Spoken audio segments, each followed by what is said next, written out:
Of the people. I'm going to call to order the Monday, January 27, 2025 WROK City Commission meeting to order. We're going to begin with the invocation by Commissioner Macy, followed by the Pledge of Allegiance. I ask that you stand if you can, please. The past week has been one of significant transition for our nation. The change in administration has brought sweeping policy shifts in a matter of days, marking a new chapter in our collective story. Closer to home here, my family and many others in our community have experienced another important transition, one that didn't make national headlines. After 10 years of faithful service, our pastor, Reverend Beth Taylor, has left St. John's Episcopal Church to return to Colorado and lead a church there. Reverend Taylor has been a remarkable part of WROK, enriching our city through her leadership, compassion, and dedication to building bridges within the wider community. Some of you may remember her as she stood before this very body to deliver the invocation when I was first sworn in back in 2017. Her farewell service 2 Sundays ago was a heartfelt reminder of the lasting impact one individual can have. She will be greatly missed, but her legacy will remain. Just 2 days after Reverend Taylor's departure, another Episcopal clergywoman, Bishop Marianne Edgar Buddy, made headlines at the inaugural prayer service in Washington, D.C. Her plea to the President for mercy captured the public's attention, sparking discussion and debate. Yet for me, the most striking aspect of her sermon was its profound call for unity, a value that feels increasingly elusive in today's world. She laid out 3 foundations of unity. The first was honoring the inherent dignity of every human being. The second foundation was honesty in both private conversation and public discourse, with the clear obligation that when we know it is true, it is incumbent upon us to speak the truth, even when, especially when, it costs us. The third foundation was humility, which we all need, because we're all fallible human beings. She went on to say that we are most dangerous to ourselves and others when we are persuaded without a doubt that we are absolutely right and someone else is absolutely wrong. Because then we are just a few steps away from labeling ourselves as the good people versus the bad people. And the truth is that we are all people. I encourage everyone to read or watch her full sermon, which, while delivered by a Christian leader, was deeply inclusive, intended to resonate across boundaries, across faiths, to believers and non-believers alike. In the weeks and months ahead, I hope we here in WROK and across the country can strive to embody these ideals. As Bishop Buddy concluded, unity is relatively easy to pray for on occasions of great solemnity. It's a lot harder to realize when we're dealing with real differences in our private lives and in the public arena. But without unity, we're building our nation's house on sand. With a commitment to unity that incorporates diversity, transcends disagreement, and is grounded in dignity, honesty, and humility, we can do our part to realize the ideals and the dream of America. May her words inspire us to action in the work ahead. Amen. Amen. Allegiance to the flag of the United States of America and to the republic for which it stands, one nation, under God, indivisible, with liberty and justice for all.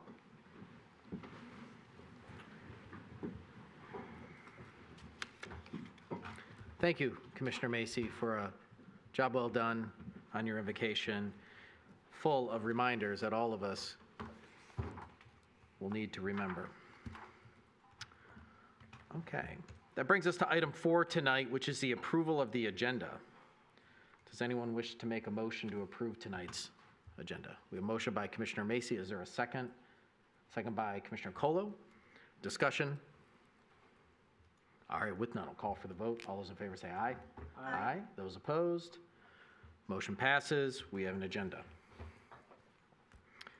All right, that brings us to item 5 tonight, which is public comment. Just a few ground rules before we commence. The City Commission values and relies on the input of our fellow citizens to help make decisions. Now is the time set aside for the public to address the City Commission on any city-related topic, whether or not it's on the agenda or not. I ask that comments be directed to the City Commission as a whole and not to individual commissioners. If you wish to speak tonight at public comment, please wait until recognized by me, the mayor, and then come up to the podium. For the record, we ask that you state your full name and address, and please be mindful that the City Commission wishes to hear from anyone who wants to speak tonight, so comments are limited to 3 minutes per speaker, not per topic, and we have a timer at the podium to help you keep track of your time. If you don't wish to speak to us tonight, no problem. Please always feel free to email us Sooner ahead of the meeting is better.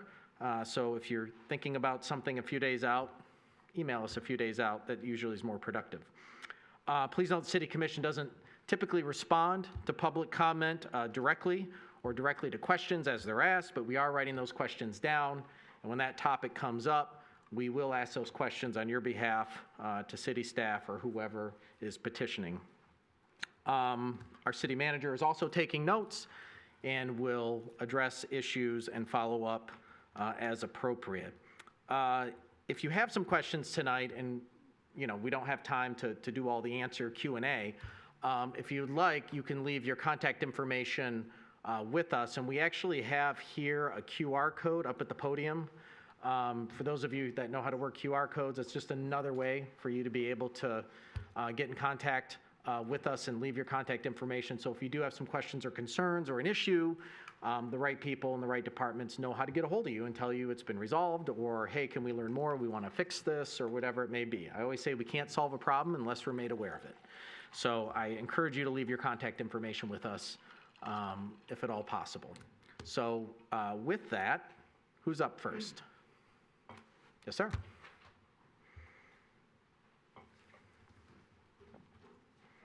Evening, Patrick McGee, 4524 Elmhurst Avenue. So I'm here tonight to encourage you guys to come to the traffic committee tomorrow evening at 6:30, where they're going to be discussing, the city engineer is going to be discussing increasing the speed from 25 miles an hour to 30 miles an hour on the stretch of Normandy Road that is directly near my house and directly next to Normandy Oak Park. So why I decided to come here tonight, besides encouraging you guys to come here, I've been in correspondence with the city engineer, and I recently got an email that made me a little bit frustrated and upset. I emailed you, Mr. Mayor, and City Manager Joseph, and Craig Colo, asking for your guys' assistance to look into this matter. But what it is for the 2023 construction season, Normandy Road was reconstructed and traffic calming was in place. And in a recent email from city engineer, she had made it clear that the road was not under construction, or when it was under construction, it was open to two-lane traffic. However, every 2023 construction project update that was sent from the city clearly states that the road was closed. And living on this and having to deal with a new route for my kids to go to school, it was a big inconvenience. And what's frustrating is that the city engineer is trying to rewrite history, rewrite what occurred on that road by saying the road was open when it was clearly closed. So I'm asking you guys to investigate the comments that were made in this email. Normandy Road was not closed to traffic during the construction in 2023. We maintained 2 lanes of traffic throughout construction, except for a few dates of asphalt paving. That is a flat out lie. It was closed for all of 2023 summer. Excuse me. And then secondly, in your agenda tonight, just to add on to this, I believe it's like page 120 of your agenda, increased mobility across the city. It gives you a chart of the dangers of increasing the speed, of the difference between 20 and 30 miles an hour. Take a look at that for when that comes to your guys' attention. Secondly, page 132 specifies the volume of traffic going on Normandy. Also, take a look at that when that comes to your attention. And lastly, on page 151 of your packet, take a look at number 1 of the most important areas to add a crosswalk, Normandy Road and Benjamin. Thank you. Thank you, Mr. McGee.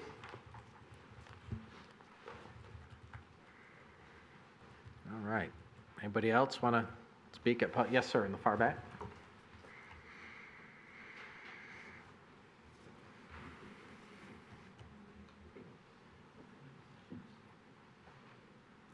Good evening. Thomas Horman, 914 Genesee Avenue, moved to Royal Oak in 1978. Thank you for your invocation, Commissioner Macy. It kind of touched a chord that was in my remarks tonight. A few years after I moved here, when my kids were starting to get into their teens, they would come up to their mother and I and say, we want to do that. And we'd say, we don't think that's a good idea. And they'd say, well, remember that song you taught us that you used to sing to Grammy and Grampy? Come mothers and fathers throughout the land, and don't criticize what you can't understand. Your sons and your daughters are beyond your command. Your old road is rapidly aging. Please get out of the new one if you can't lend your hand, for the times they are a-changing. So, points for my kids for having listened to at least something I told them. But my response back then was, but I was so much older then. I'm younger than that now. Because on that same album, The Times Are Changing, released in January 1964, Bob Dylan also included this verse to another song. It's a restless, hungry feeling that don't mean no one no good. When everything that I'm a-saying, you can say just as good. You are right from your side, but I am right from mine. We're both just one too many mornings and 1,000 miles behind. Thanks. Who's next? Mr. Harrison.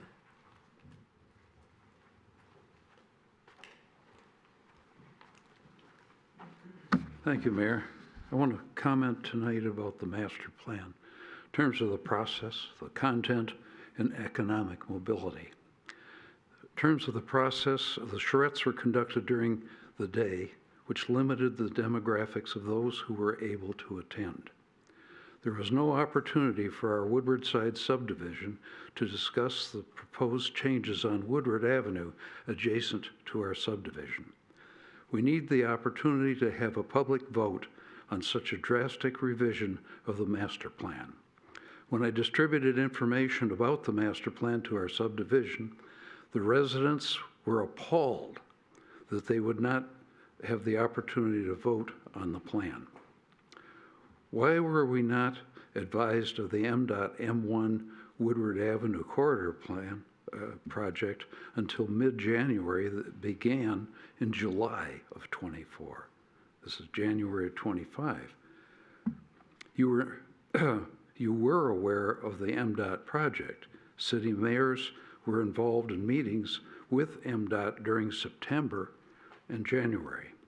And as far as the content is concerned, I'm convinced that ADUs will devastate the property value of single-family neighborhoods. A form-based code versus traditional zoning focuses on the form of the building rather than the use. Elimination of family zoning and replacing it with the nebulous term neighborhood residential. This is consistent with the Biden plan to withhold funding from municipalities unless they weaken or eliminate its single-family zoning. Not defining the golf course as a park instead of other open space. This may lead to redevelopment of that property. Elimination of surface parking downtown. Remember, form follows function. Many people will not park in structures due to perceived danger. DPZ Jacobs needs to run a traffic simulation model for the proposed Woodward Avenue changes. A bike path in the middle of Woodward Avenue is not safe given the Michigan U turnarounds. As far as economic mobility is concerned, it's important to maintain economic mobility so housing prices keep pace with the surrounding area so that residents are not trapped in Royal Oak. And we saw this many years ago in Detroit. I appreciate Ms. Macy's invocation. It's the best one I've heard in a long time. And as long as we're talking about philosophy, my philosophy is I do what I think is right, and if others don't like it, that's their problem. Thank you, Mr. Harrison.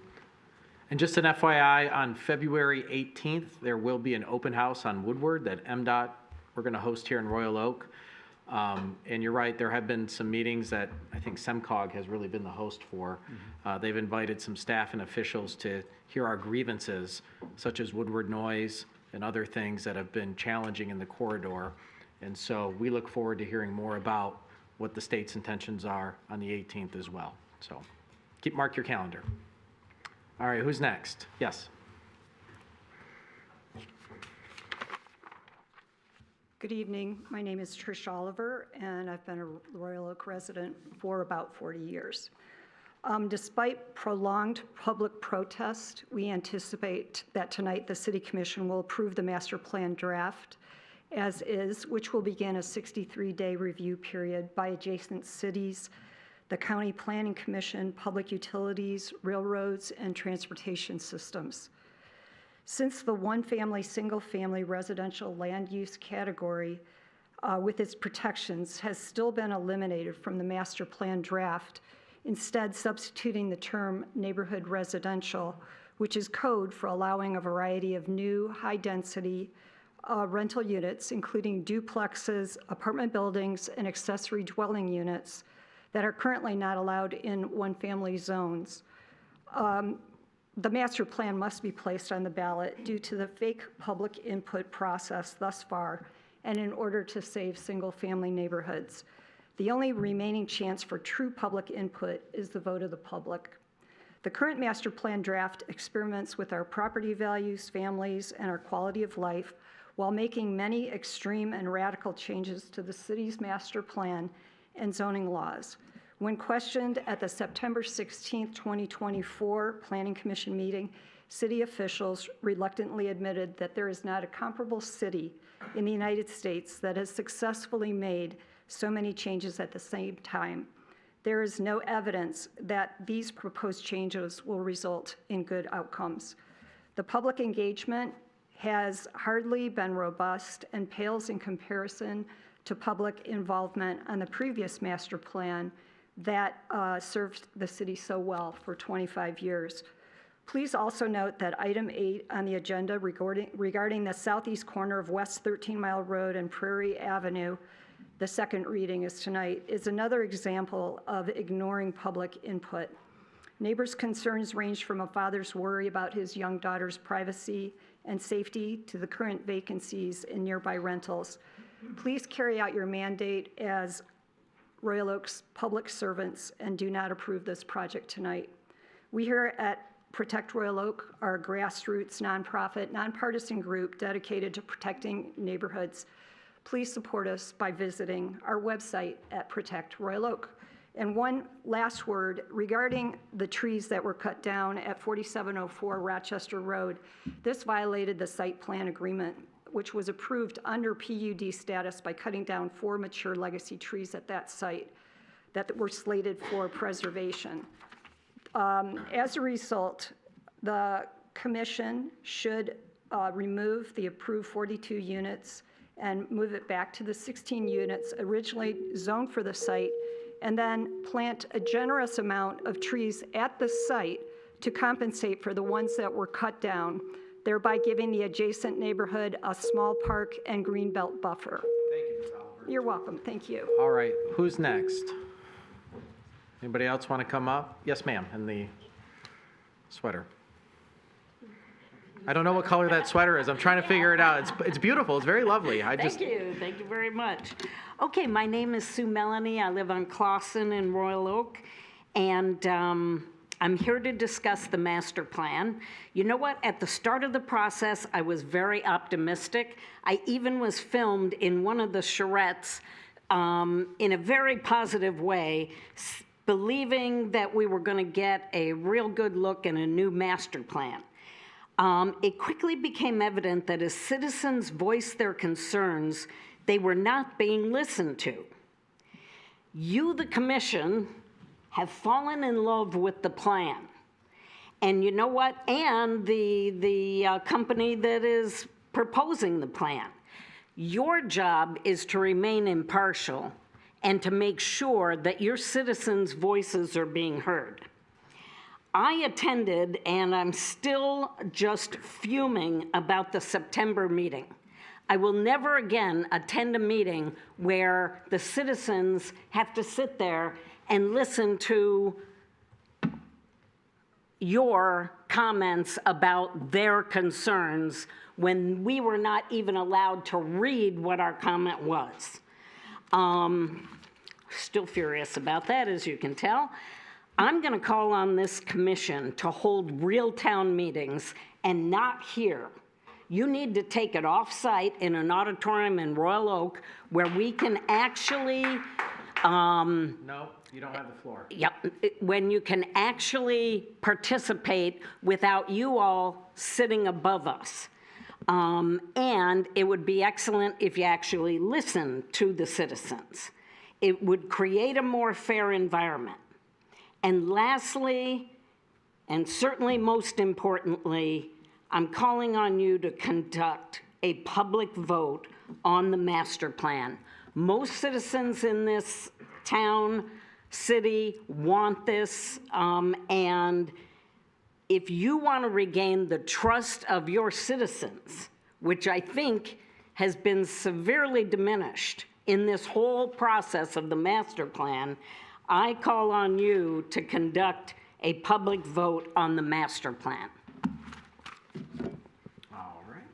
Who's next? The gentleman in the back, Mr. Witz.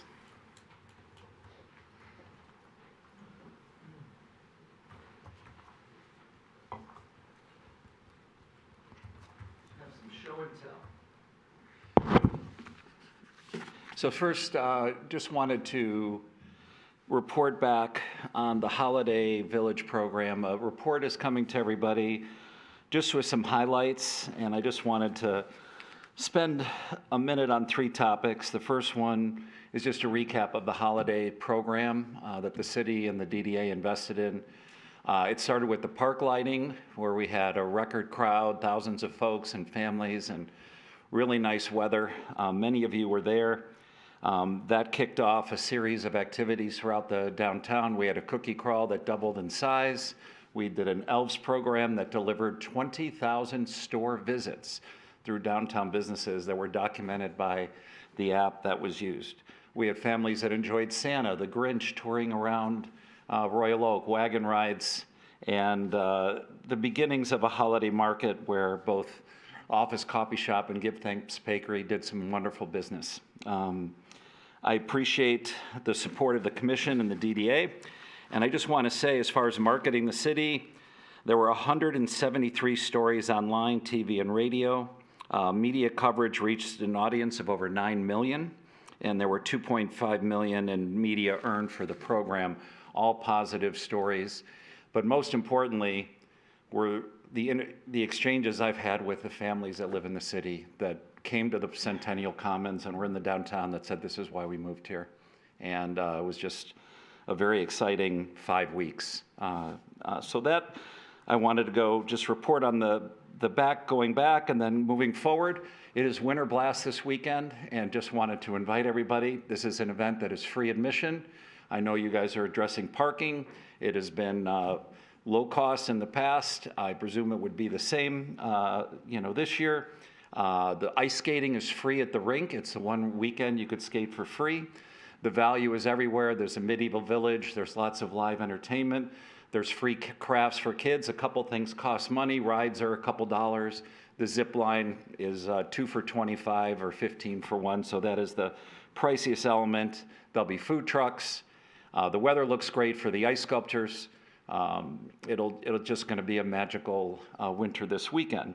In my 41 seconds, kicking off the weekend is the first ever Royal Oak Police versus Fire Broom Ball Battle. And I'm here with the police uniforms, Chief Moore. And speaking of Chief Moore, speaking of Aaron from DPS, Daniel from the DDA, city staff support on both Winter Blast and the Royal Oak holidays has been incredible. And the chief stepped up along with Jim Cook at Fire. And there are 10 officers from each department that will be competing to raise money for 2 homeless shelters that have been doing such great work. The Welcome Inn and also Outreach on 7th. We expect to raise about $5,000, and this is how Winter Blast will kick off. And Chief, I just wanted you to see this, and also your opponents will be in red, of course, and I will be delivering jerseys to the office. We will have a national anthem, we will have introductions, we have some great music, and I welcome everybody to come out. And also, if you can support tickets, there's about 50 tickets left on Eventbrite. Go to winterblast.com and support these two great organizations. Thank you. Thank you, Mr. Witz. Thank you. I'm the chair of the meeting, but I appreciate the feedback. And oh, by the way, those sweaters look like a rematch of the Leafs and Canadiens, so I don't know how you managed, who designed them, but. Ma'am, you don't have the floor. You had your 3 minutes. You don't have the floor, okay? Ma'am, you're out of order, okay? That's your warning, okay? You're not going to interrupt the meeting, all right? All right, who's next? Yes, in the back.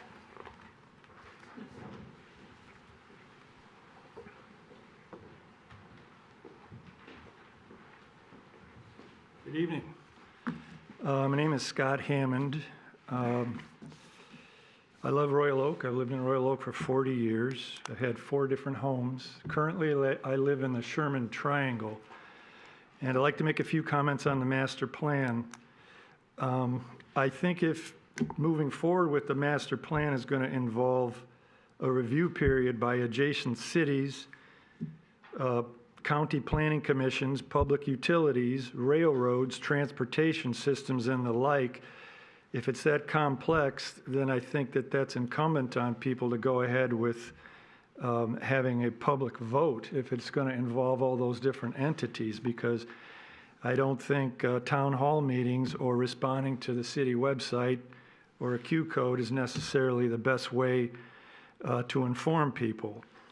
I want to make another point about where I live, which was on Cambridge. 452 Cambridge is my address. I live in right where 11 Mile and Woodward come together in what's called the Sherman Triangle, which has been noted in the master plan, and the residents of that street are fearful. We are apprehensive about any development that will be done along Woodward, because 11 Mile could be narrowed, Woodward could be narrowed with the slip lane, that will really impact our street negatively, and so people are very concerned about that. I'm speaking on behalf of the people on Cambridge, but in a broader sense, the people in the Sherman Triangle, and I would like to see a specific meeting just held for the people who live in that area, since they are so close to 11 Mile and Woodward, which is just going to be a major possible development, as I heard in the last town hall meeting. And I think, in a final point, the people who live in that area and on my street, I think they would just be really appalled if they knew some of the characteristics of the master plan. I have tried to get some of those specifics to them and get them actively involved, but we are concerned in that area. I love Royal Oak. I love the amenities. I love the parks and the schools. My kids went to the schools and everything, but I am concerned about moving forward with this without proper public input and without a public vote. So I would urge that that is something that we can bring to fruition here shortly. Thank you for your time. All right, anybody else want to speak at public comment tonight? Ms. Wagner.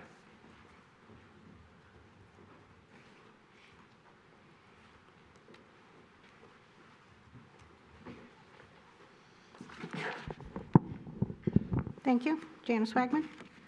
I feel like I should point out all the things about the master plan proposal to which I disagree, but I don't think it'll make any difference.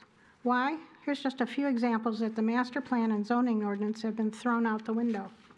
On Mount Vernon, allowing the construction of a home 50% larger than the maximum allowable size because the homeowner wanted it. Granting sizable height variances because the developer wanted them. Allowing marijuana sales 100 feet from a school when the ordinance clearly stated it needed to be at least 1,000 feet. Why? Because the licensee wanted it. And recently, the ridiculous request to allow 111 North Alexander to become a multifamily property that you sent to the Planning Commission instead of immediately rejecting it. The current master plan and zoning map clearly identifies it as being a single-family neighborhood. Suggesting that it is really on 11 Mile is ridiculous. It is eventually, if it is eventually approved, it could set a precedent for 100%, for hundreds more. And is this how you plan on protecting the existing character of our single-family neighborhoods? Adopting the philosophies of new urbanism, which the master plan's draft is clearly based on, without researching their impact on cities of similar size, climate, and population size as Royal Oak, not large metropolitan areas, you should consider, and the residents should have this kind of data before you vote in favor of the master plan. Road diets. Have they achieved their intended goals in Royal Oak?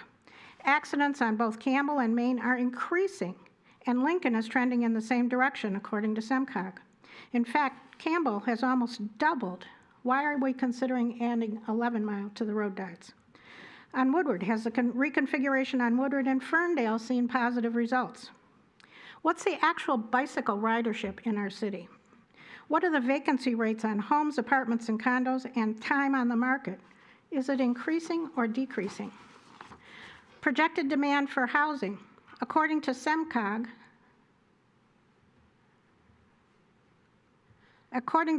it's minimal. Even the planner's own consultant, Land Use USA, acknowledges it if you read the entire report. In Royal Oak, what has been the success rate for little stores in neighborhoods like the one on 4th Street east of Campbell that has seen 3 owners and sits vacant? Data on ADUs in other cities. What are they mainly used for? Are they for the grandparents, which you keep talking about, and family members, or are they actually rental units and short-term rentals? What percentages were actually short-term rentals? How does replacing surface parking lots in the downtown with more development improve the accessibility for some seniors and handicapped individuals? Using a cookie-cutter approach without researching the data can lead us to more problems, just like the MPS parking system. What works elsewhere may not work in Royal Oak. I urge you to delay the distribution of the proposed master plan until this information is produced and analyzed. Thank you. All right, who's next tonight? Mr. Stuglin, come on up.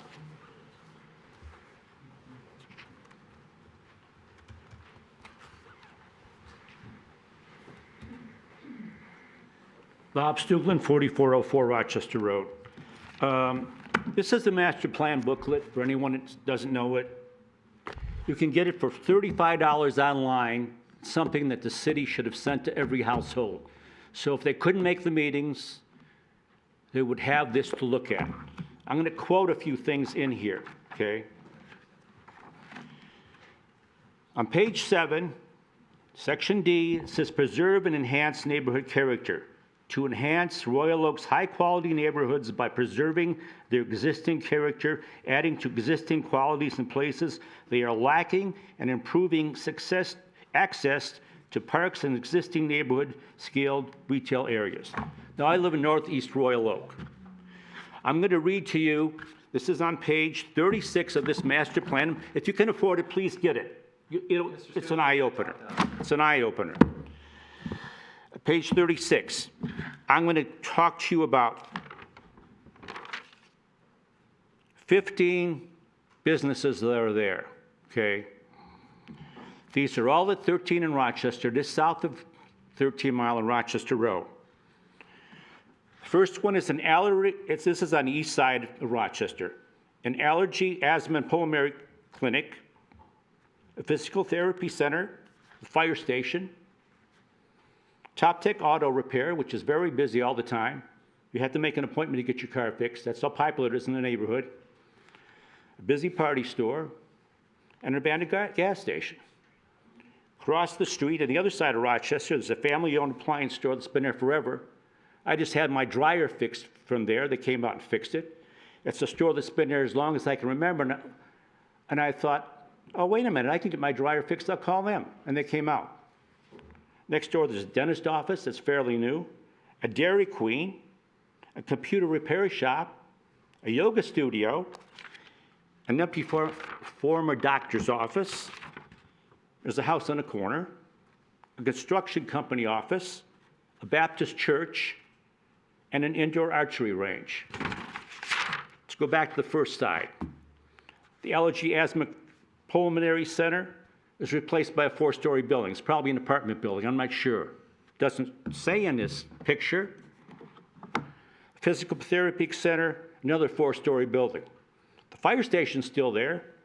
Top Tech Auto, that's really busy and popular, is gone, another 4-story building, a 3 or 4-story building. The Busy Party Store, a 3 or 4-story building. The abandoned gas station, which should have had something built there years ago, yeah, that'll be another multiple-story building. The other side of Rochester, family-owned appliance store that's been there for probably over 50 years. It's a 4 or 5-story building. Dental office, every one of those, the Dairy Queen where everyone walks to in the summertime, another 3 or 4-story building. Baptist church gone, all those buildings gone. Thank you, Mr. Stuglin. That's the character of the neighborhood you're changing. Thank you, Mr. Stuglin. All right, Mr. Stuglin, thank you. Yes, that's a good point. It's not $35. If you want a copy of the master plan and the entire process and all the public meetings and an understanding of what the master plan means and what it doesn't mean that Dairy Queen's going away. You can read it online and just romy.gov. It's all there and you can see everything. So please don't pay $35 for that. Go online and get it for free. So, ma'am, you're out of order. This is not your meeting. This is the people's meeting. We're the chair, okay, up here. Ma'am, not it. No, sir. Recess. Chief Moore, can we have a quick reminder session about public discourse in an official city business meeting, please? Thank you.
that mean I get a refund on all the Social Security that I think? It's scary, isn't it? Yeah.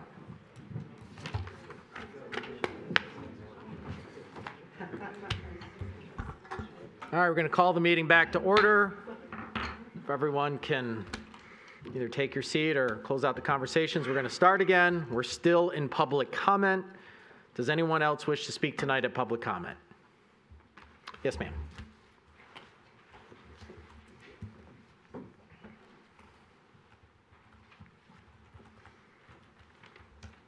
Phyllis Salter.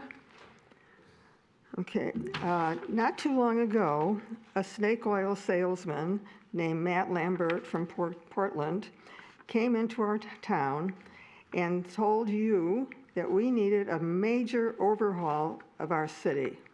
You fell for that, though some think they know it all. Then we were sent to Churchill for master plan forums, where our inputs were respected and ignored. Then came the charrettes, where the speakers didn't give enough time for questions. Also, violent behavior by appointed speaker that has never apologized or has been assessed. After all our clear input and surveys, why do you continue to deceive us by not using our wording about single-family homes? How can we trust you? Unfortunately, the democracy is decreasing not only in the whole country, but also in our once valued city of Royal Oak, starting almost a decade ago. And now I feel that we have lost democracy by ignoring some of our loyal and concerned residents time and time and time. The snake oil salesmen, commissioners, developers, and their attorneys are busy building high rises for big profit, not for affordability, and not for neighborhood preservation. Arts eats, beats, cannabis, too many bars, unaffordable high-rise housing should not define a city. Thank you. Thank you, Ms. Altman. All right, does anybody else wish to speak tonight at public comment? Yes, Mr. Poprovsky.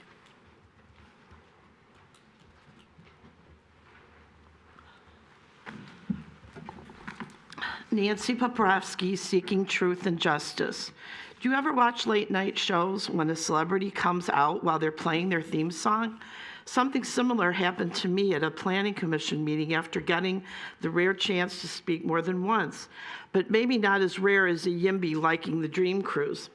A commissioner remarked, "Here she comes again." I thought, that's a Dolly Parton song, actually titled "Here You Come Again." I know I could never measure up to Dolly, pun intended, but thanks for recognizing me.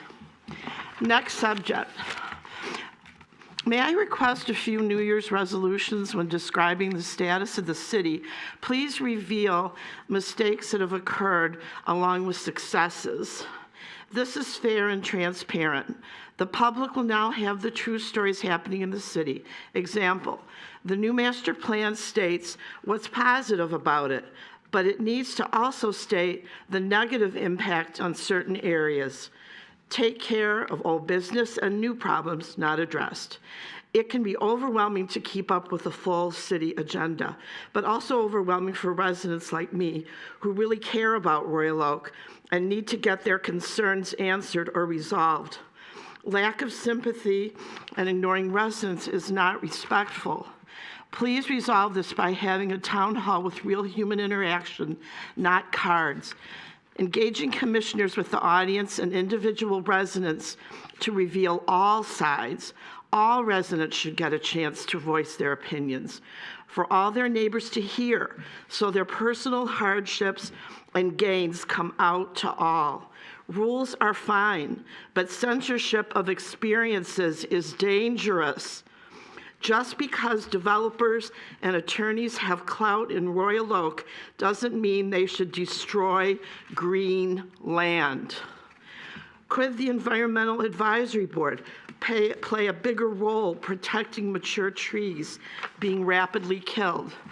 And please, contact Genesee residents, along with the concerned public, about meeting together to discuss just reparations for the destruction of promised legacy trees. I called the city December 18th. I still haven't had any reply. Please act honorably. With one stroke of a pen, our Earth's survival is becoming more bleak. It's up to all of us to protect with honesty and mindful development, to give our children a future without pain and suffering due to our greed. And by the way, for the people that got bonged out while they were speaking, is Mr. Witz a king? Thank you, Ms. Propotsky. All right, who's next? Ma'am? Yes.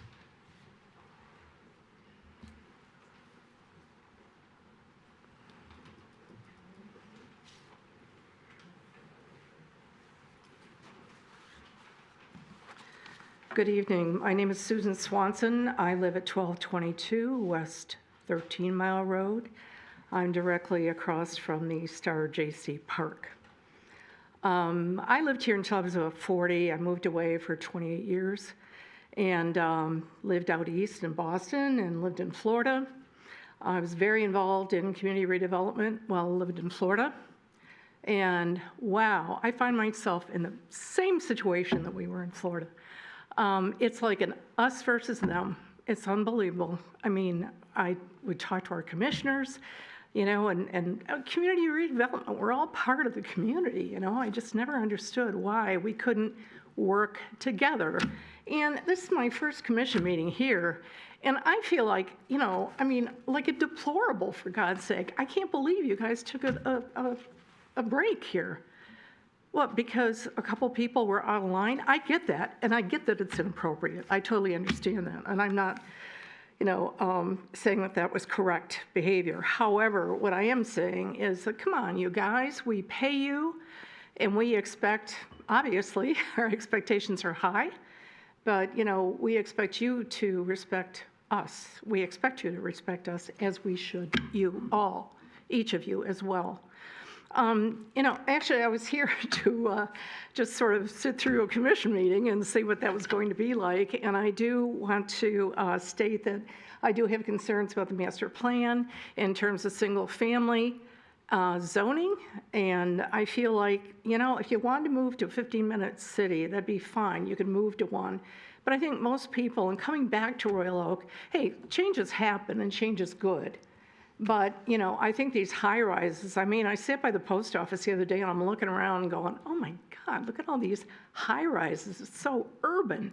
Okay, that's downtown too, and so I won't go beyond that. But let's not spread that throughout our community, please. And, you know, I think that, you know, the few things that I've observed since I've been back for the last 8 years is the fact that so often, again, it's us against them. Why are citizens having to hire attorneys to go up against the city to have something done for them? I mean, Vincetta, you know, the residences on Vincetta, you know, those 2 homes that were taken down, they wanted to make into, what, 4 units to be built there. Sunnybrook, they said, we don't want sidewalks. Hired an attorney. And sidewalks were put in anyway, and trees taken out. I mean, isn't this a tree city? What do you call it? A city of trees, whatever. And yet we're taking down trees, old trees, historic trees, heritage trees. So just saying, hey guys, I'm back, and I'm with the program here in terms of the citizens. Thank you. All right, thank you, Ms. Swanson. All right, who's next? Anybody else want to speak at public comment tonight? Going once? Going twice? Yes, Mr. Bastian.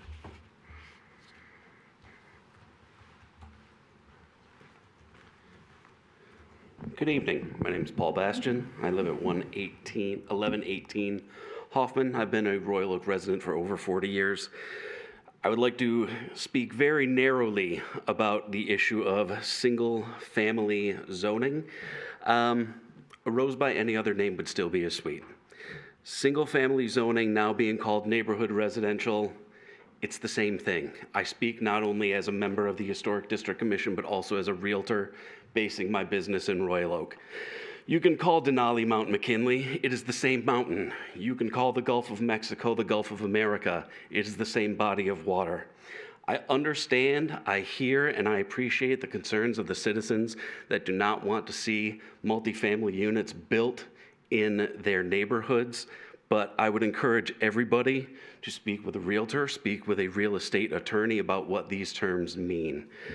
It's ultimately the same thing. These concerns are not unfounded, but with engagement from the community and with robust discussion, I feel that we can get past this issue and collectively move forward as a city. Thank you. Hey, Mr. Bash. All right, anybody else wish to speak tonight? I think I saw his hand over here. No? Oh, okay.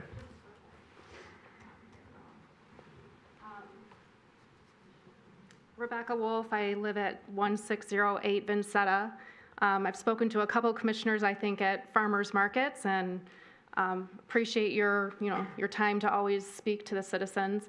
My husband was here earlier with me, and it was really to see what was spoken about on the master plan.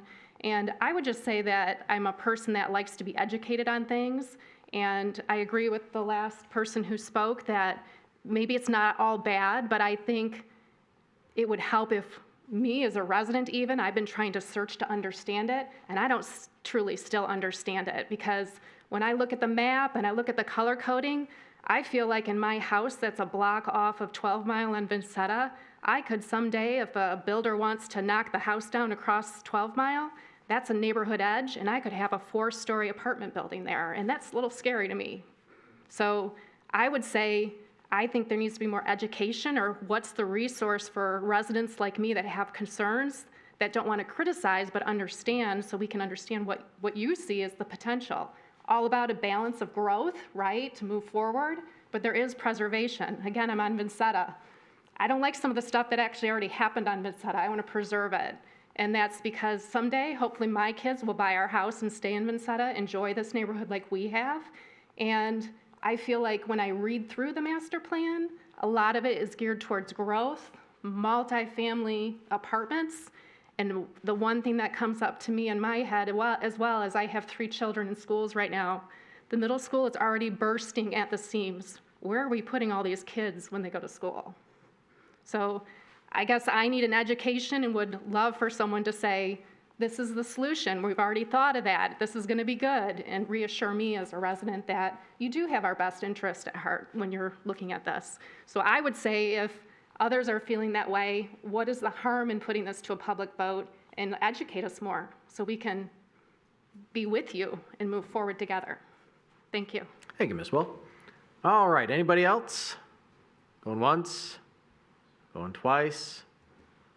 All right, we're going to close public comment and bring the meeting back to this side of the table, which brings us to number 6, which is the consent agenda. Does anyone wish to pull anything off the consent agenda this evening?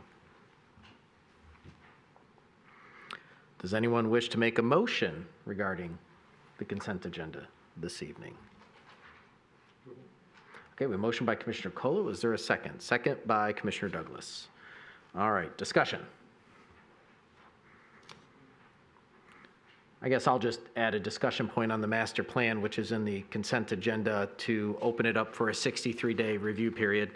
Yeah, I think the idea that there's confusion about the master plan is rooted a lot in the fact that I've been witness and bear testimony to a lot of, whether on purpose or on accident, misinformation being distributed in the community about what a master plan is, what the process is, what it means in terms of, and how it's different from zoning.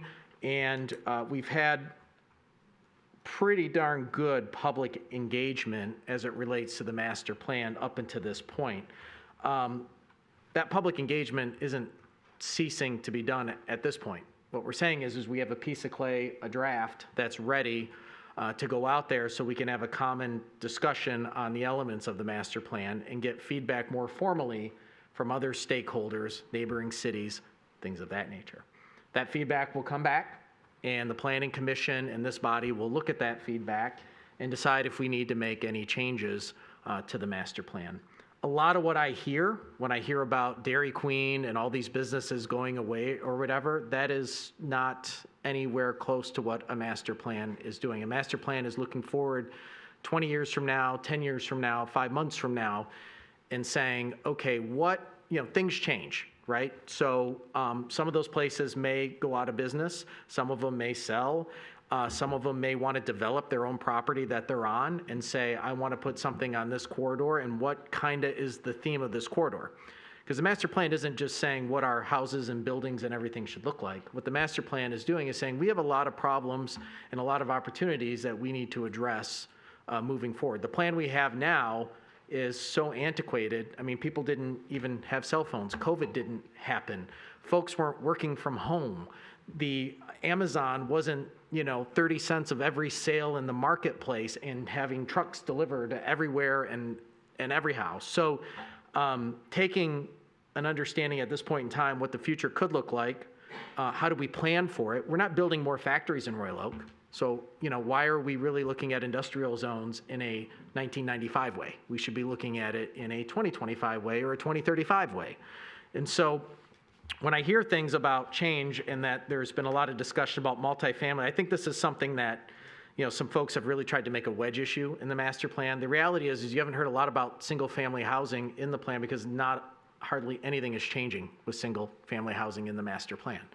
The idea of a large apartment community, you see some of these flyers out there that show like 2 homes and a large building. I mean, we can all look and say that's ridiculous, that's preposterous. Anybody putting that out there is not being genuine at all. So that's not the case. We all live,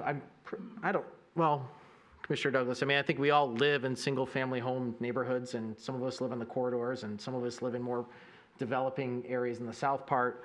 And so, this is our home too. This is where we're raising our kids too. And we also are trying to tackle, many issues with housing affordability, how people are moving around in communities. Uber, Lyft, these things weren't around 25 years ago. So how do we design a city that is for people, designed around people, not necessarily for cars, around cars? And so, yeah, that means some of our maybe areas that, today look more like gas stations in a world where people are consuming less gas, maybe those do convert into multifamily developments.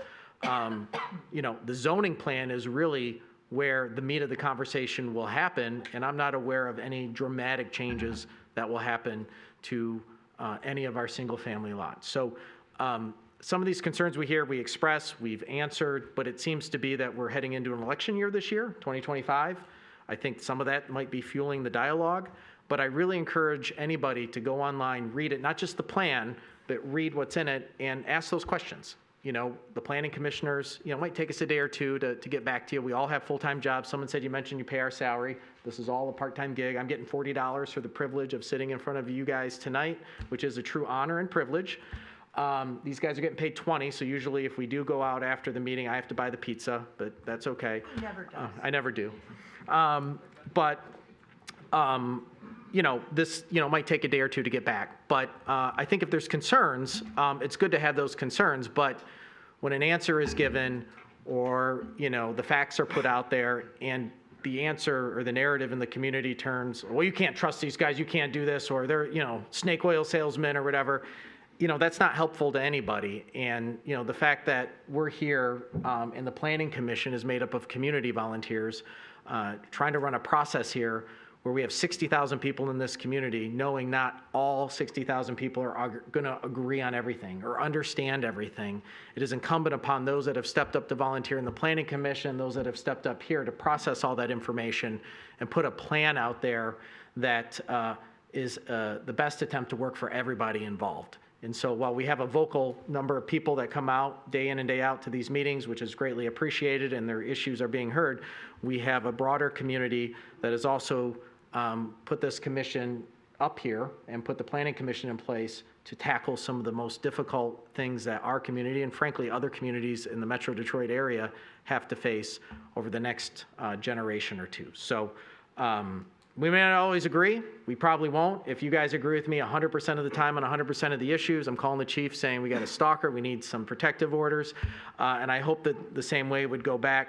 But we got to keep with facts. We got to keep with the fact that if we do disagree on something, we can't make up things. We got to, if there's a question, let's get them answered. But the main part in this consent agenda about moving the master plan forward, it's a draft.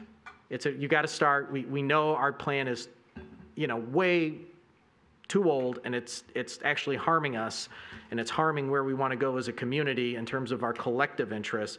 So we got to refine it a bit. And we're putting it out there, and for 63 days, we're going to get additional feedback, and we'll see what type of feedback comes in and where we go from there. So it's not a final master plan, okay? Commissioner Colo? Thank you, Mr. Mayor. I think that's a great summary. If I could just add a couple points to this. Tonight is a step in the process. This has been about 2 years in the making, from when we first voted to enact this process to get to tonight. There's been over 35 input sessions, from charrettes to town halls. One town hall hosted by, I think, the most respected person, Brett Tillander, in Royal Oak. He gets along with everyone. And so there's been literally thousands, I think the last count, it was over 10,000 input points from different residents, online, in person, email, etc. So that's what got us to this point. Lots of the Planning Commission. All tonight does is move it along in the process. It needs to open it up for 63 days by state law before it comes back for yet again more public input. We will continue to have public input before it gets voted on by the Planning Commission and then ultimately the City Commission. I just want to read one section of the master plan because I think it's important. A lot was said tonight. There's an entire section about neighborhoods. Royal Oak residents love their neighborhoods. I think that's true. When asked what are the best aspects of living in your neighborhood, most residents respond with neighbors, walkability, safety, and parks. This master plan aims to preserve and enhance the existing neighborhoods of Royal Oak by directing growth outside of neighborhoods, improving walking, rolling, and biking, reducing traffic speeds and volume in neighborhood streets, improving access to diverse recreational amenities, and activating many of the small commercial nodes throughout the city that are located conveniently to neighborhoods. Further, it goes on to say, in order, let's see, it's talking about neighborhood zoning and how new homes might not fit the neighborhood. In order to address this concern, revised zoning regulations should encourage new development in existing neighborhoods to match building size and characteristics within the existing buildings. As I read that, we want to preserve and protect neighborhoods. That is what this is saying. We are protecting neighborhoods with this master plan. That's what this plan calls for. So as we're thinking about that, as it's going out, like you said, I think there's some misinformation out there. I'm not sure if that's purposeful or someone maybe didn't comprehend when they read it and got confused. I don't know. I think it would be nice if our staff could go back to DPZ and ask them for executive summary to perhaps give us a better one page. I think the last, Ms. Wolf, the last resident, had a great point that this is a long document. I know a bunch of us have read it many times.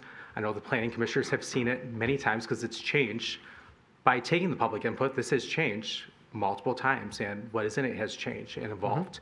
So I think it would be nice if we take this 100-something page document and get an executive summary. I think that could be a good way after the 63-day period to really help neighbors know what's going on with us.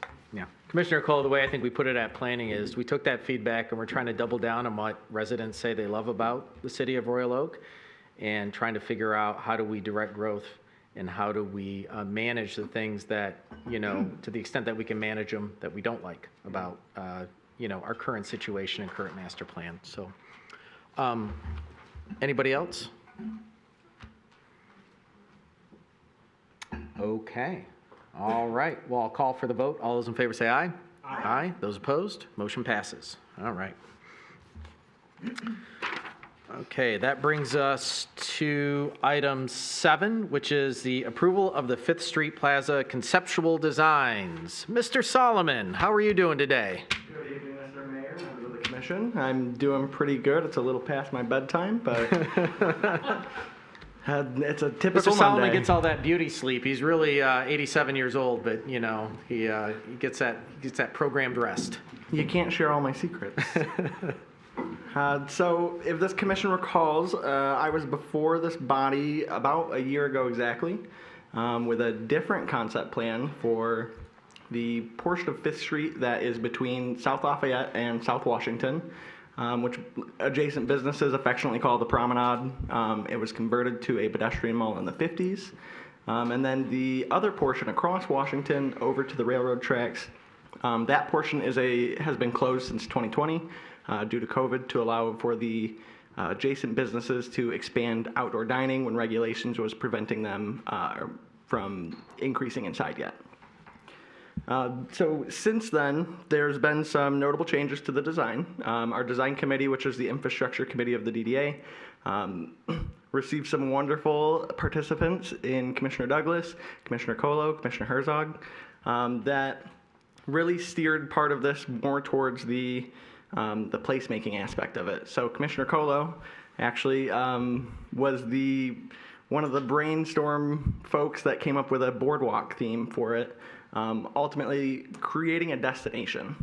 So when we look at projects like this, and we look at the sister project of Centennial Commons on this side of the railroad tracks, it's a destination. Folks love to go there, whether it's low impact use, the rink, summer concert series, any number of things. So on the west side of the train tracks, this would be a destination for what is essentially the retail corridor of downtown. So notable changes, you'll notice that much of the furniture from the last design was removed, especially between Washington and Center. This is to really hit home the design aspect of the hardscape and establish, the use of that and what the programming aspects are going to be for that for all 4 seasons. So does that mean there's going to be some form of a portion of holiday event there, potentially? Does that mean that the chamber has indicated interest in potentially using some of that space for small-scale events in the future? I'm sure the Restaurant Association would love to use the space for one of their beer stroll, wine stroll. Local businesses use the space for takeout, but really gathering what that space is going to look like when the hardscape's there, the lighting's there, the green space is put in, and then saving space for that furniture as well as the shade structures. Beyond that, the green space has purged any mention of synthetic turf. Upon review of the options out there that are deemed quote-unquote eco-turf, they all have plastic. Shocking. So that has been transitioned to a sod lawn or basically a grassy area where, during daytime use, children can play. During nighttime use, somebody can put out a blanket and have a picnic under the festoon lights. Any number of things like that. And then you'll note that the string lighting has continued over to the western portion as well. That is keeping with the boardwalk aesthetic and the placemaking aspect there. What has remained the same? So you'll note the intersections where this plaza crosses South Lafayette, South Washington, and South Center, they all say tabletop. So essentially taking those intersections and creating one universal design where somebody could exit the parking garage with a stroller and crossing Lafayette and going all the way across all 3 intersections over to the train tracks. They would have one flush universal landscape with no curb cuts that is going to impact their mobility. Awesome. Beyond that, there is increased bicycle loop parking on Washington. Bikes are all the rage, as we know from our MOGO stations in downtown. But also the proliferation of e-bikes is making it so that we have more bike traffic on 4th Street that's coming into downtown, and this would be a great little node for that side of town to have additional parking for bicycles. Safe lighting, so enhanced lighting is both decorative with festoons, but you'll notice that there are also some round lights in the concept design here on the left.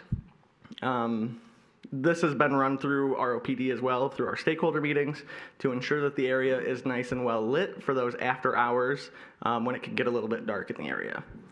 And then emergency access, so there's bollards there to ensure that it is pedestrian only.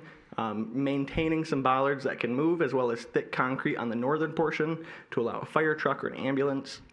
should an emergency vehicle need to get in there, police car, we would have public safety having access to lower those bollards, get the emergency vehicle into that. Within this design, we have both the 2D of kind of the crazy design of looking down from an airplane. So you'll note this is the eastern portion on the screen. This includes the textured pavement, which is a way to make it one level while making it visually interesting with different color patterns. And then the boardwalk aesthetic moving through. You'll notice the two circular areas that are kind of like a marble aesthetic, or they match my sweater actually. Those are the areas where we're looking at putting shade structures in the future. So part of the reason for the hardscape moving ahead and the furniture and the shade structures staying behind, we don't want to miss out on grant dollars. RAP grants or revitalization and placemaking grants from MEDC, those are brought about through appropriations. And every year there's no telling what the state budget's going to look like. So while the grant dollars are there and we have the ability to go after the $1 billion, we would like to do that.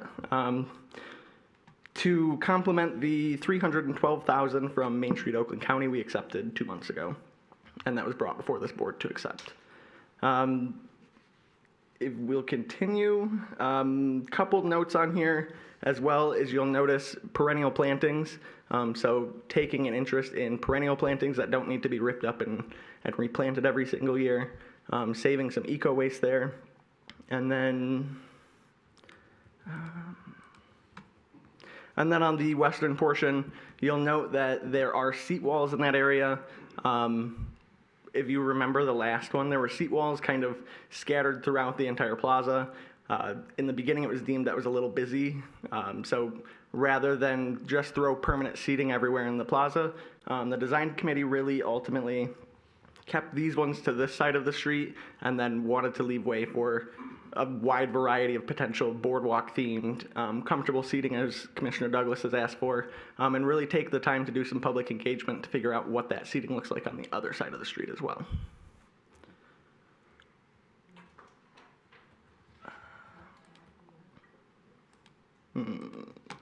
Mr. Salmon, do you want to run through before we get to the cost, maybe run through on the first visuals, the 3D visuals, maybe we run through just so people can kind of understand, what this is going to look like. Absolutely. You don't have to speak too much about it. Maybe just take a minute to go through the visuals. So first you'll note an aerial view coming from Lafayette. Those familiar.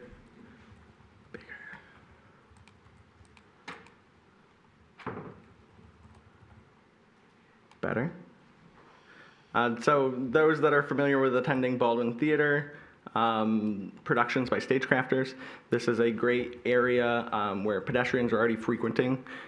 This from Lafayette, you'll notice the seat walls that are there as well as some green space, the festoon lighting and the plantings. And then as we continue through, it'll show you a fly-through. To the right is what is the current gray building that is there. From my understanding, there's a potential development in the works there as well. So as we go right here, you'll notice midway through there are bollards. That is because there's an alleyway to the right here that is still, this concrete that we just passed over is still going to be thickened for refuse vehicles to be able to use that in the morning hours. As you can see here, we've switched kind of directions looking at Washington Avenue. So on the right side is the 5th, the left side would what would be considered citizen yoga currently.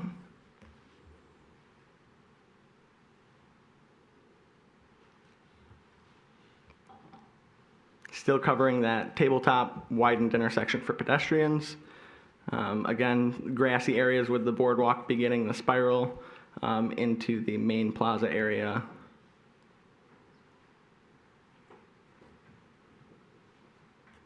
A woman taking a selfie on a lawn. Lots of great stuff that we see as a transformational project. All in all, this is converting potentially what is a asphalt street with concrete curbs into green space, level, safe access across streets, and then a number of variety spaces that in a dense concrete area is going to add some greenness and some life. There are a lot of photos here that are similar to each other. I apologize.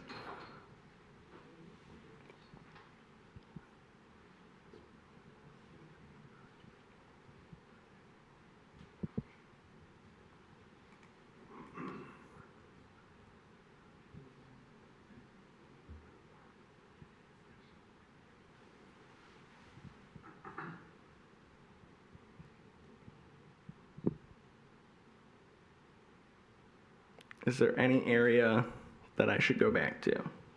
No, I think, I mean, for us up here, we have obviously we have the file and we saw it before, but I thought it was good for folks here and folks watching on TV. You know, when you see it from a top down, it's always hard two-dimensionally to picture things for a lot of us.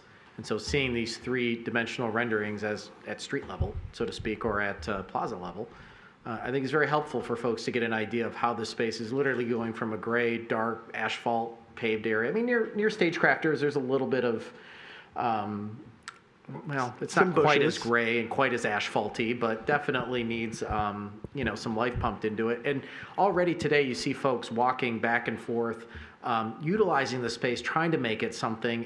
And I think this will be a place for people to gather, whether they're in the downtown. You know, it's placemaking. You can see how you can open this up to different types of micro events or even bigger events. I always relish the time we had when we closed down Main Street and had everybody bike to the community, and it was like this huge neighborhoods family reunion. We had buskers on Main Street, and it was great. And the biggest argument we had were some of the businesses were, why didn't you do it in front of my business? You know, like, well, that's a great problem to have. And I think, you know, this is another one of those opportunities of placemaking where we get people off the couch, out of the living room, off the, you know, social media, and getting out of that, you know, rabbit hole and getting out and talking to real people and experiencing real things. So I think the DDA did an amazing job on this. And I know you're going to go over the costs, which is the part we don't like. But the idea is here. And even though Commissioner Colo's idea of a boardwalk, I'm pretty sure he said moonwalk and you corrected it for him, and now it's boardwalk. I still like it, you know, just personally, but that's me. Okay, sorry. Maybe a moonwalk in the future. So just to dive into the WRAP grant funding and the probable cost aspect for you. So over here, you will see this is for all sections. We asked Fleece and Vandenbrink to break this down if we need to phase this long term. That possibility is there. So it breaks up over the three intersections. In consulting with engineering, we obviously would not want to close all three of those at the exact same time. You all would get a lot of emails. And then breaking up the two parts of the plaza just based on, it's going to take some time to construct some of this, so that's why that's broken up as well. You'll notice that the most significant portion being the east of Washington right-of-way to Center Street, that's that lawn area, the thickened concrete, most of the development there.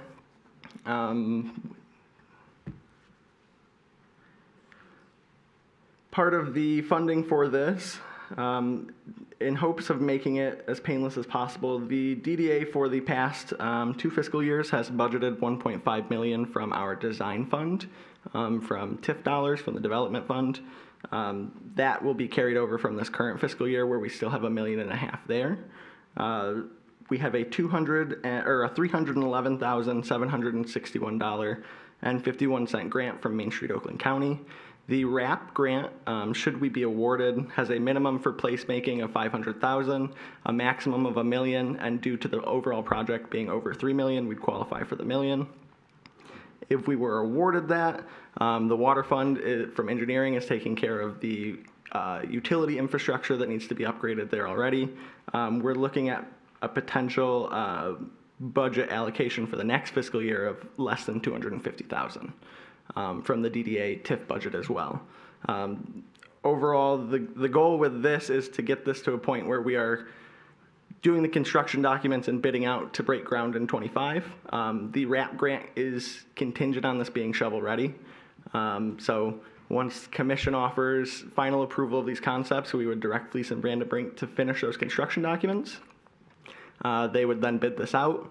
From there, we would get a better understanding of what that timeline looks like, because the bids are really going to tell us what the actual cost is. Obviously, we could undershoot that because there's contingency baked into here. But it's also going to show us what makes the most sense to build in what order. So if it makes more sense to do the easier work in one of the intersections as opposed to another section, and we are constructing this in a tighter timeline because we have RAP funding and Main Street funding, then I foresee us following that timeline. The hope is to get this started this year, and then for Main Street Oakland County, this would need to be completely finished by September 30th of 2026. Okay, that's not too far away. Questions for Mr. Solomon, Commissioner Macy. Yeah, thank you for this, for everyone's hard work on this. What's the RAP grant timeline? So the application, I have been diligently at work this month. It is due this Thursday at 8 p.m. I've been in contact with our MEDC rep, Dominic Romano.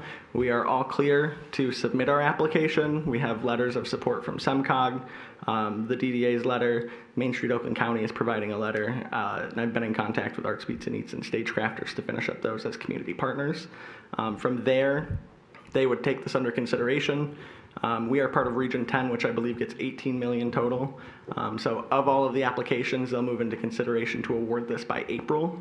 From what I'm told is the beginning of May would be the latest that they would announce this. So we would know this ahead of planning next year's budget.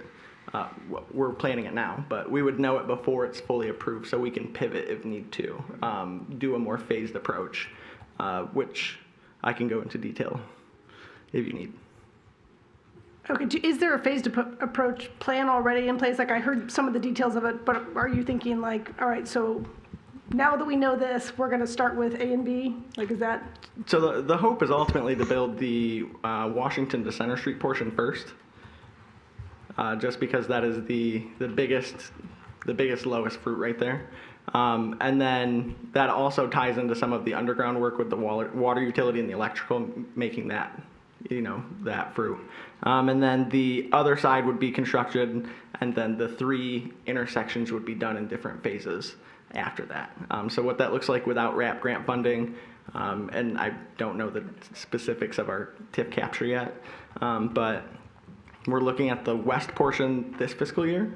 After July 1st in the next fiscal year, I misspoke. The east portion, the west portion in the next fiscal year, and if we needed to phase this until the summer of 26, we would still qualify for RAP grant funding.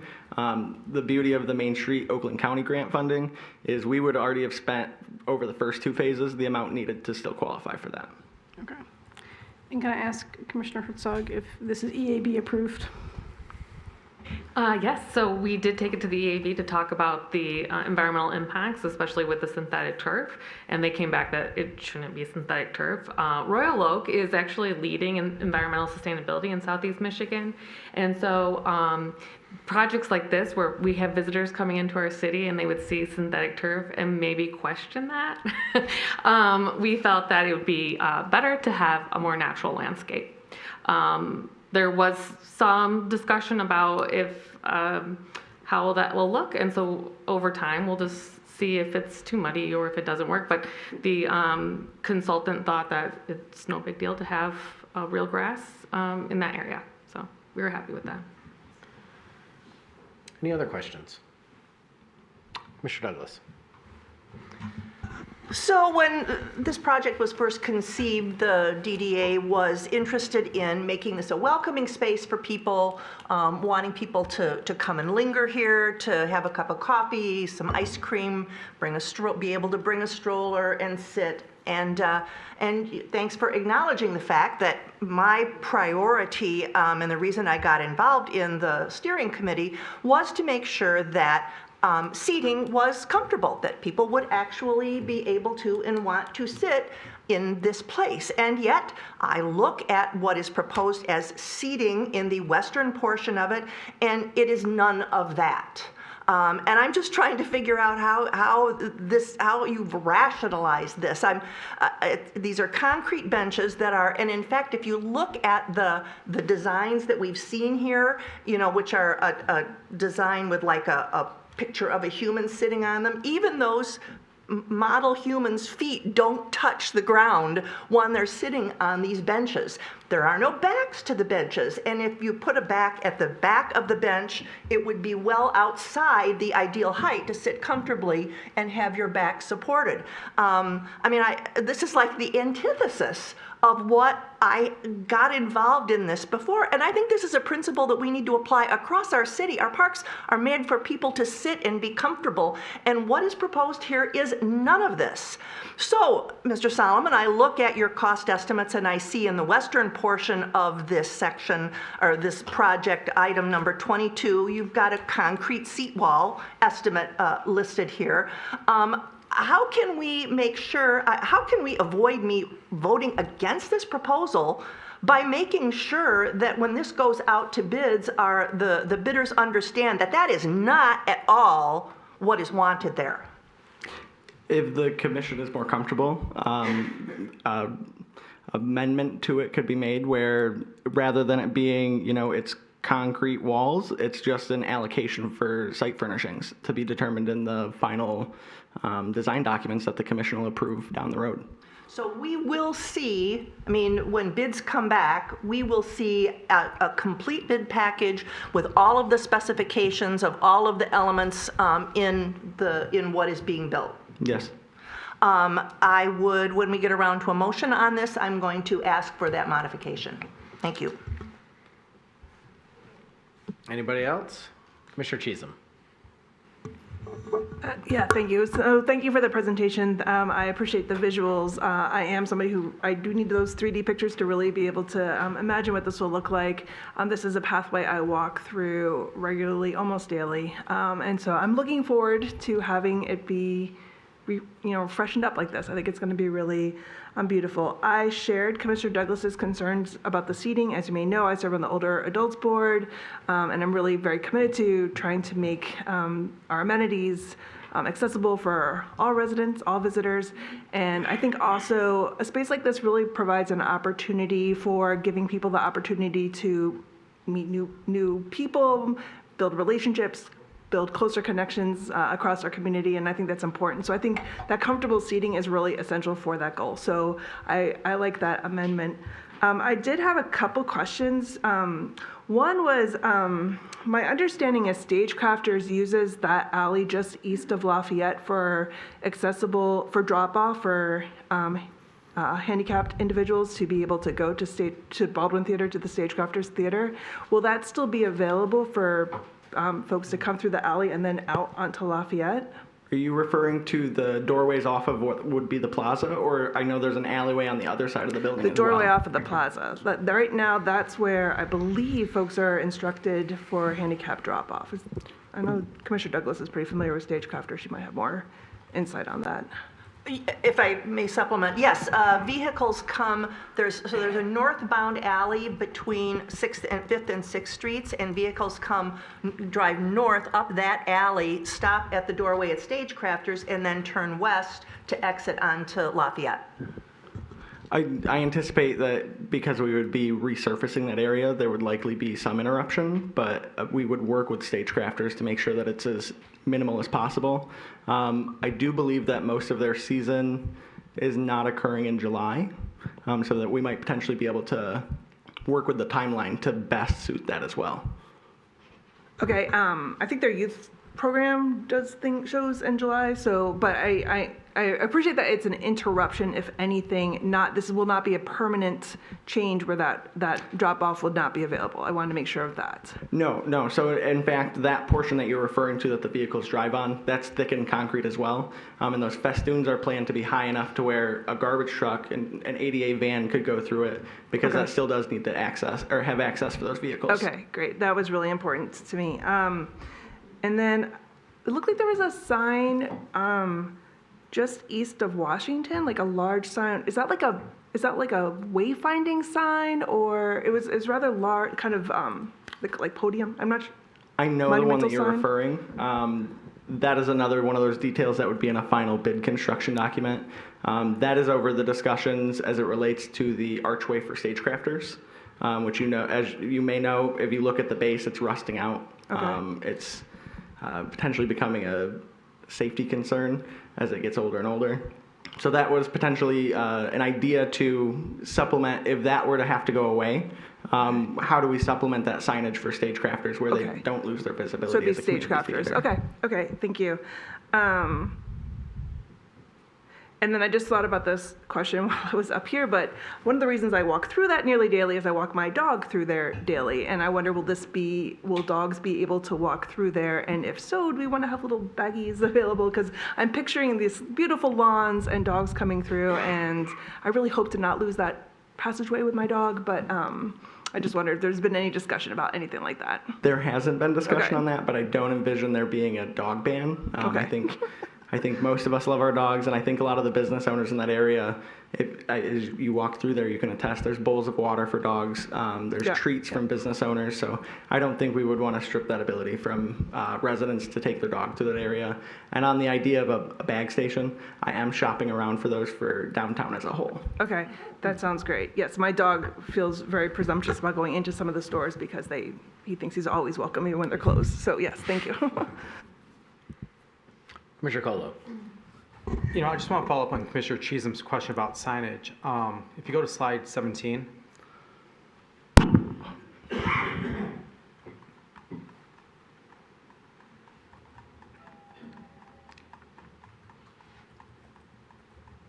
Yep, that clearly shows that The Lion King is coming, so I want to know if we're getting Broadway productions or stagecrafters as a result of this. I defer that to stagecrafters. Okay. So, I'll just say that there was a lot of thought that's gone into this. This is a completely different project than what we saw 1 year ago at this table. The Infrastructure Committee spent a lot of time looking at this. Commissioner Douglas, Commissioner Herzog, myself, spent a lot of time. Site visits out there, like in person. We walked around. We actually had the design team go out and spray paint the road to show us where all these physical features would be. There's a lot of thought that went into literally where every tree, light, bollard, and sign ended up.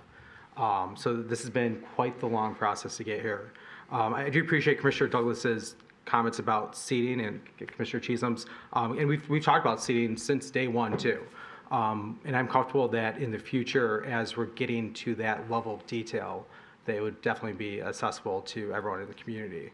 But when thinking about accessibility also, I mean, like the tabletop intersections, the flow into and out of this is going to just improve walkability within our downtown for people to get around. And just, it's amazing to see how we get connection from one side of downtown by the train tracks all the way over to like the Lafayette Garage. This is a much safer way.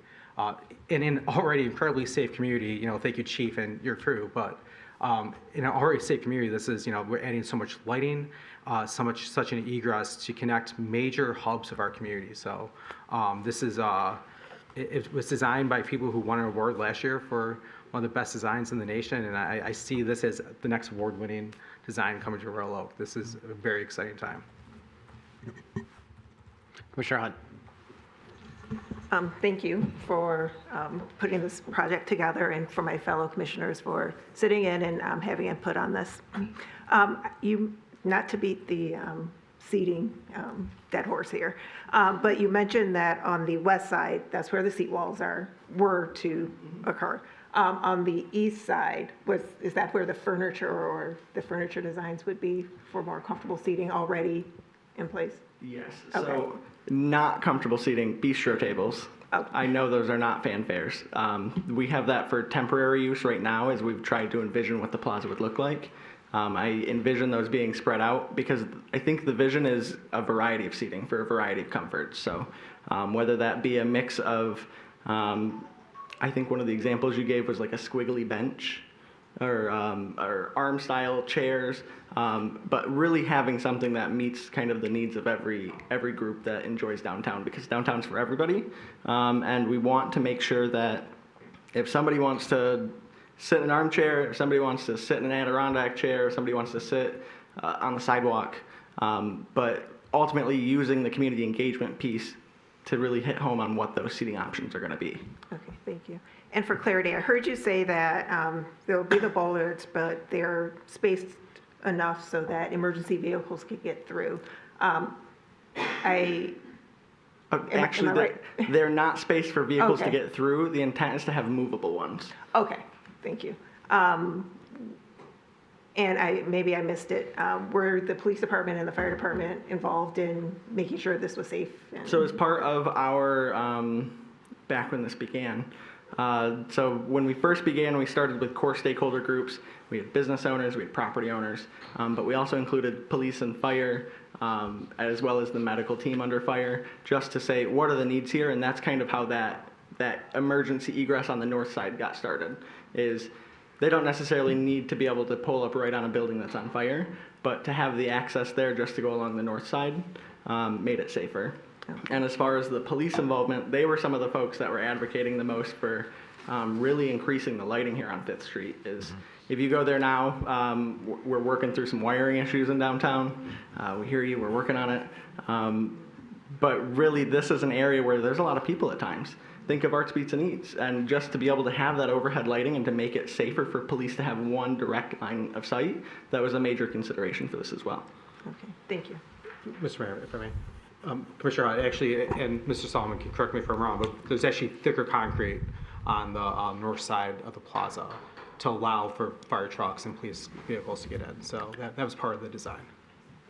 Okay, anybody else?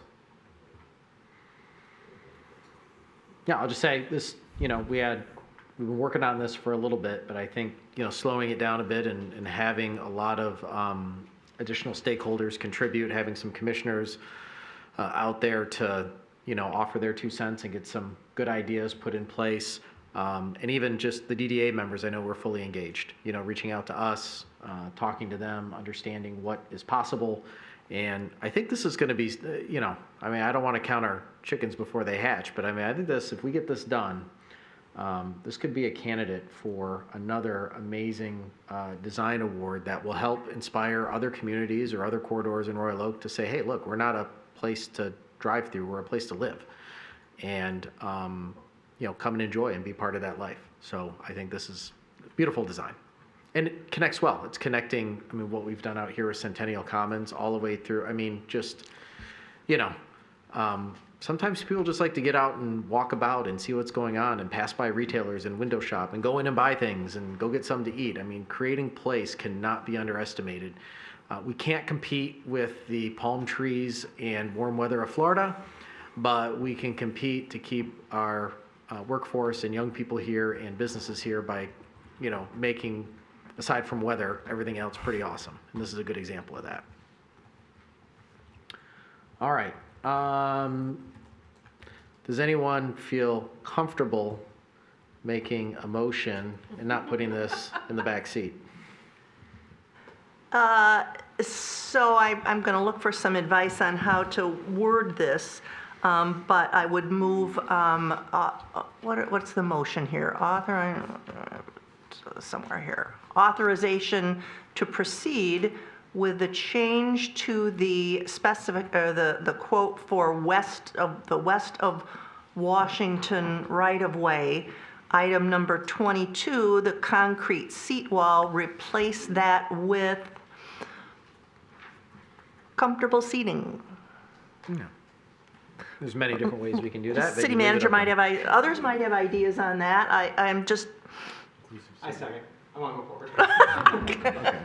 Thank you for your Second. All right. Discussion? Commissioner Macy? So, okay, I'm gonna vote for this because I agree with the concepts, but the design has it's like a wall. So saying comfortable seating and placement of that is it's not like a. It could still be a bench. Okay. It could still be a curved bench. Okay. But just not a concrete, too high, too deep block. Okay, I was trying to get to if you were saying I want chaise lounge there, or No. okay, it can still be a bench of that design. In just that a- shape, just, okay. yes. Yeah, not a reclining, sofa with a chase, but something in the same theme. And I think these are what we're approving today on the resolutions are the concepts, right? Right. And I'm sure there'll be, we tried to do some things here in City Hall and we hit methane gas below. So you're always changing plans a little bit, right? So I'm sure some of these things will come back to us. But when the final designs come back, I think the motion is we're good with the concept, love it. Let's go for as much as we can. But with the seating, let's in the final designs make that a more approachable, more comfortable, more inclusive seating dynamic there in the west end. Done. Yeah, that makes sense to me. Yes, Commissioner Herzog. So all of you know that I was put on this committee because I had some concerns about the synthetic turf entering our microplastics entering our waterways through the storm drain. I think we had some great discussion and we were able to look at the environmental impacts of this design. I agree. This is a destination spot. I think this is in the arts and culture section of our city. I think it'll be a great place for people to take engagement photos, to just having a drink, to just having their kids run around. I think this is just going to be an award-winning space that we can really get behind. I also want to thank you for going for the WRAP grant. I know that there was a really tight timeline on getting that all together, so the city staff really putting some energy behind trying to get this money so that we can have like an award-winning project. So great, I'm excited. Can I big shout out Jill Martin, has been a tremendous help in just proofreading as I one-handed type an application and has already secured a letter of support from SEMCOG for us too. Yeah. I She's can tell you, wonderful. Jill Martin has been one of the best additions to our team. For those of you who don't know, she's been instrumental. A lot of the things that we want to do, there's grant dollars out there, there's how you look and approach things, and she has been well worth her salary in gold times 100. So we're grateful. And that was going to be one of my kind of follow-up questions on that, but I saw she was sitting here and I was like, oh, is that going to be an uncomfortable question? But I'm glad you answered it in the right way, Mr. Solomon, because she is a resource that's invaluable in the city. Absolutely. Okay. All right. I'm going to call for the vote. All in favor say aye. Aye. All right. Those opposed? The yeas have it unanimously. All right. Now the work begins. Just kidding.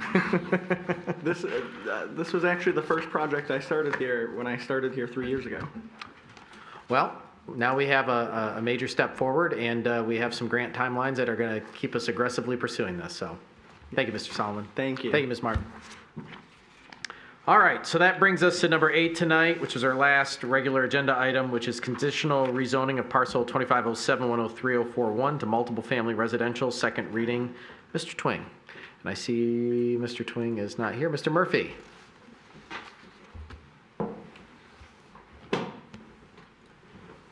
Good evening. This item was in front of you at your December the 9th meeting. There was first reading. The vote was 5-1. The opposing vote was Commissioner Hunt. Mayor Fournier was absent. So this is back as a second reading, obviously not on consent. This is a conditional rezoning request from neighborhood business to multiple family residential.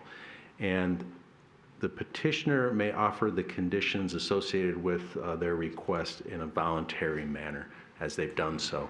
The site, it's a vacant piece of property on the corner of 13 Mile Road and Prairie, and the petitioner is proposing to construct a 3-story multifamily residential building that will contain 10 units. There are 20 parking spaces associated with the development, and all of the parking spaces are accessed from the alleyway. There is no driveway off of 13 Mile Road. There is no driveway off of Prairie. The petitioner has, since the first reading, they have voluntarily modified the design drawings to remove their originally proposed wind turbine, and now they replace that with solar panels. They are also continuing to voluntarily offer to install an electric vehicle charging station, as well as make a good faith effort to offer the units available in the building to those that work at Corwell's Beaumont campus nearby. This item was recommended for approval from the Planning Commission at their October meeting. Tonight is second reading. There is no public hearing associated with it. I can answer any questions that you might have. I do know that the petitioner and their architect are present as well. All right. Any questions for Mr. Murphy? I know we probably asked all of them last time. I went through this at planning, so I saw the complete review. Any questions for the petitioner? Okay, so a true second reading. All right. Does anyone want to make a motion?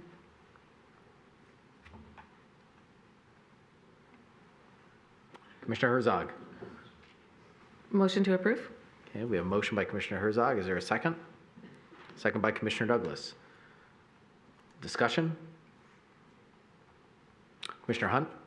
I'll just say I appreciate the petitioners listening to the commission and making the changes that we suggested or that were suggested. I'm going to have to stay consistent with my earlier vote. I recognize the need for affordable housing or multifamily housing and diverse housing in our city. I appreciate the fact that this is being offered to the healthcare workers at Corewell. I just believe this project is too big for the space, and really the encroaching on the business next to it, the setbacks and all. I just can't vote in favor of it. So I'm just going to stay consistent with my earlier vote. Anybody else? I'll just add, since I wasn't here last time, I appreciate what Commissioner Hunt is saying. I'll stop short of disagreeing with her and just say I look at it a little differently going through planning. This is 13 Mile Road. The lowest intensity use for anything is always going to be residential over business. And so I think that bringing 10 additional units there on 13 Mile Road, I know we had some questions at planning and concerns about traffic and all that. Actually, this will have the, in the same breath they were talking about the restaurant kind of across the street having some problems. This will actually mitigate future issues for the use that it is already designated for currently right now. So basically another restaurant could go up there right now. I think it's good. I think it's a project that fits the business district in the area and certainly adds 10 additional much needed units in a business mainstream corridor in the city. So I'll be supporting it tonight. All right, call for the vote. All those in favor say aye. Aye. Those opposed? No. Commissioner Hunt? Okay, motion passes. All right, that brings us to the end of tonight's agenda. Notwithstanding anything that we can do further on behalf of our residents tonight, I'll encourage or ask for a motion to adjourn. Commissioner Herzog? Motion to adjourn. A motion by Commissioner Herzog. Is there a second? Second by Commissioner Hunt. Any lengthy discussion on this motion? Okay, I don't see any, and I hear some chatter down there, but I'm going to look this way. All right, without any discussion, I'm going to call for the vote. All those in favor say aye. Aye. Those opposed? Motion passes. We are adjourned.